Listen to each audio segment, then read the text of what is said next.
हा इथे हा कपाटात काय शोधतोय? नाही नाही, काहीतरी गडबड आहे.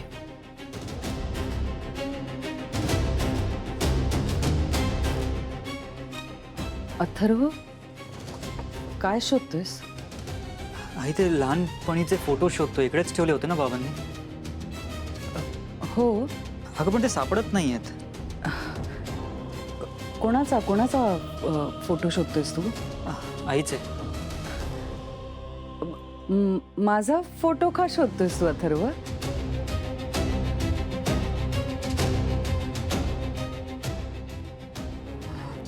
अगं आईचा म्हणजे अवंतिका आईचा फोटो शोधतोय.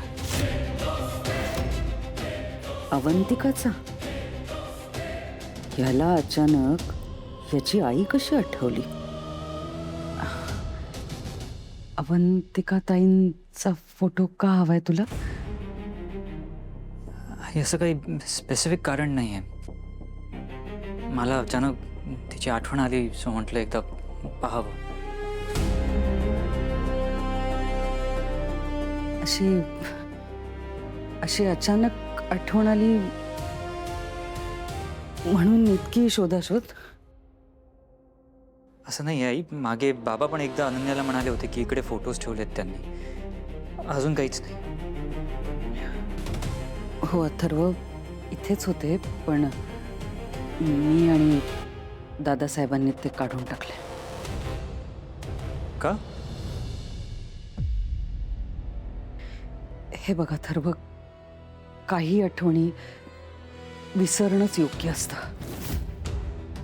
आणि विशेषतः अशा आठवणी ज्या जखमेवरची खपली काढतात, ती जखम भळभळत ठेवतात. आई जाण्याचं दुःख काय असतं मी समजू शकते, पण मी जर का तुझ्या आईच्या आठवणींना तुझ्यापासून लांब केलं नसतं तर माझं मातृत्व आणि तुझं बालपण दोन्ही हरवले असते. अथर्व, तुझी आई होण्यासाठी मला हे सगळं करावं लागलं रे.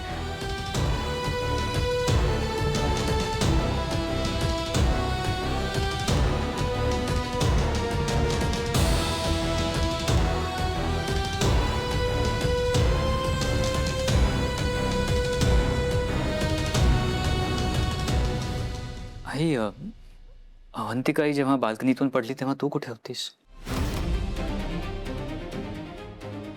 याला अचानक अचानक हे प्रश्न कुठून पडायला लागलेत?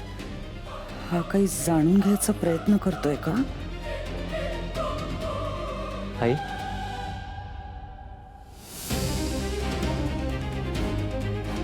अथर्व, हे बघ, मी तुझ्या भविष्यासाठी तुझा भूतकाळ पुसून टाकला अथर्व. पण तू जर का तुझ्या भूतकाळात रमून पुन्हा जर का स्वतःला त्रास करून घेतलास तर मी असं समजेन की मी आई म्हणून हरले. प्लीज अथर्व, असं नको करूस. आणि तरी तुझी इच्छा असेल ना तर मी सगळं सांगते. मी एक एक गोष्ट सांगते, मग तुला त्रास झाला तरी चालेल. आई शांत हो. मला लहानपणीचं काहीच आठवत नव्हतं म्हणून विचारलं. तू प्लीज रडू नकोस.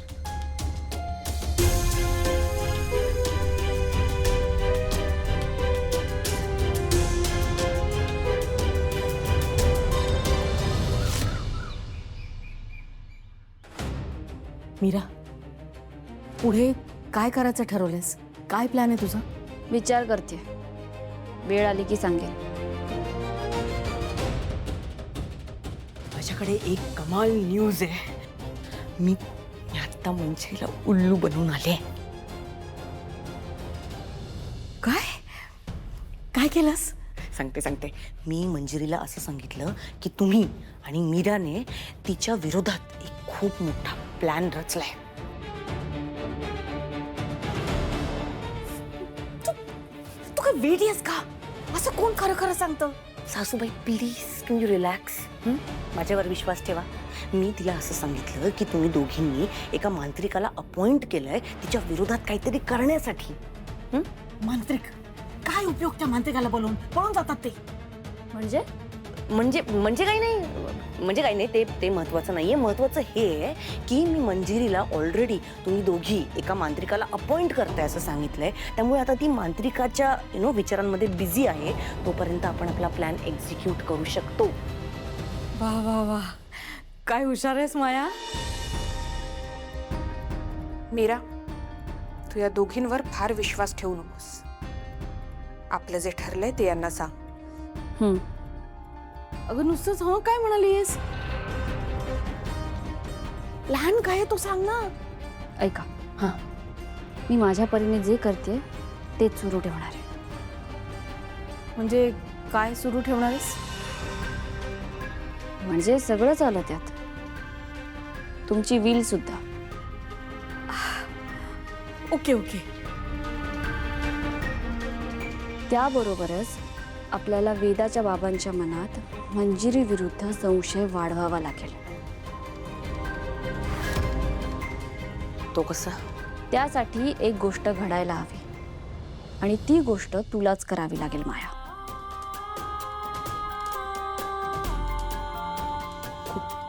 कुठली गोष्ट. वेदाच्या बाबांनी मंजिरीला तिच्या त्या मायावी विश्वास जाताना बघितलं पाहिजे. मायावी विश्व. आता हे काय नवीन. हो आत्या, आपल्या घराच्या मागे आउट हाऊस जवळ मंजिरी तिचे मायावी उपाय करते.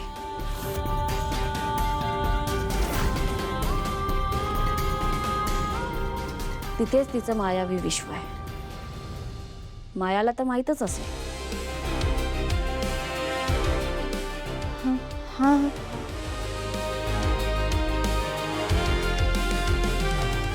जर वेदाच्या बाबांनी मंजिरीला तिथे जाताना पाहिलं तर आपलं काम अजून सोपं होईल.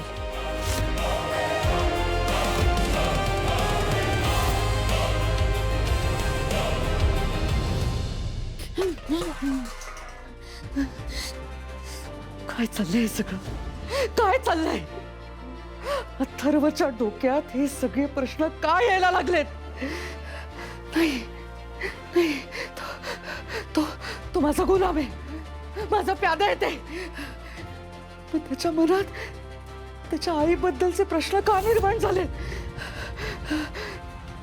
मी तर त्याच्या आईला स्वतः माझ्या हाताने. अवंतिका, तुझा अंत जवळ आलाय, जवळ आलाय तुझा अंत.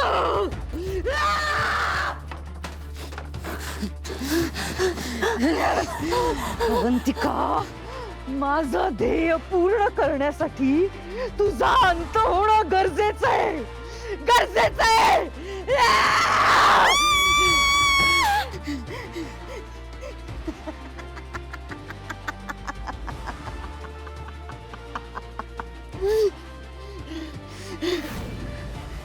नाही अथर्व, मी तुला तुझ्या भूतकाळात शिरू देणार नाही.